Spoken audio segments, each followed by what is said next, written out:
her accomplishments, representations of her heritage, even her dexterity as she works in high heels.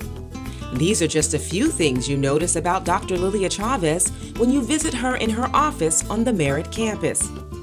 Yet it's her serious facial expression that often stands out. When you hear her story, you begin to understand her fondness for masks. At the age of 14, my mother was killed, and I became the matriarch of my family.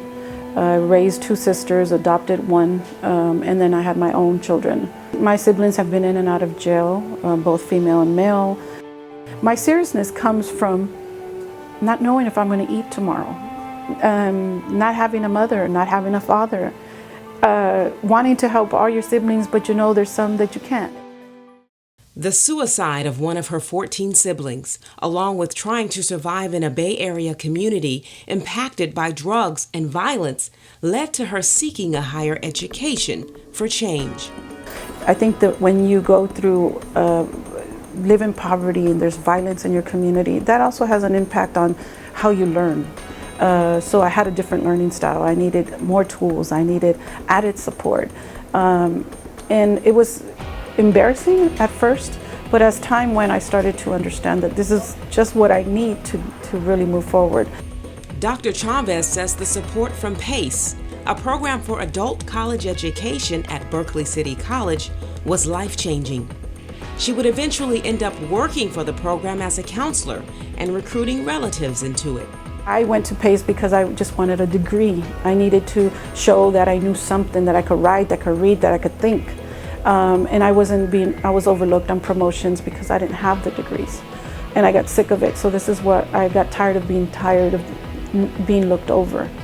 And I continued after those 11 years and went straight into a bachelor's program at USF. From the University of San Francisco to earning a master's degree from San Francisco State and then a return trip to USF for her PhD are significant accomplishments for someone who graduated from high school late with a 1.56 GPA. If you don't, as a student, have the gumption, the strength within your spirit, it's hard to get through the educational system. You're constantly proving yourself throughout the whole process.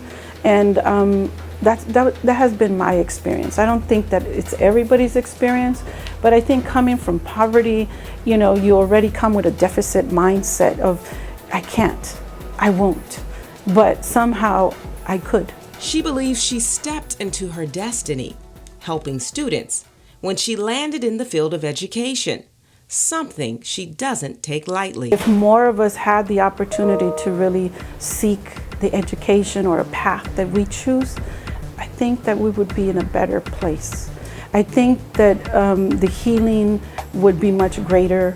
I am a product of this district, and we can do better, and we can increase enrollment, and we can help those that think they can't make it through. With your Peralta Alumni Spotlight, I'm Mary Denise Jackson.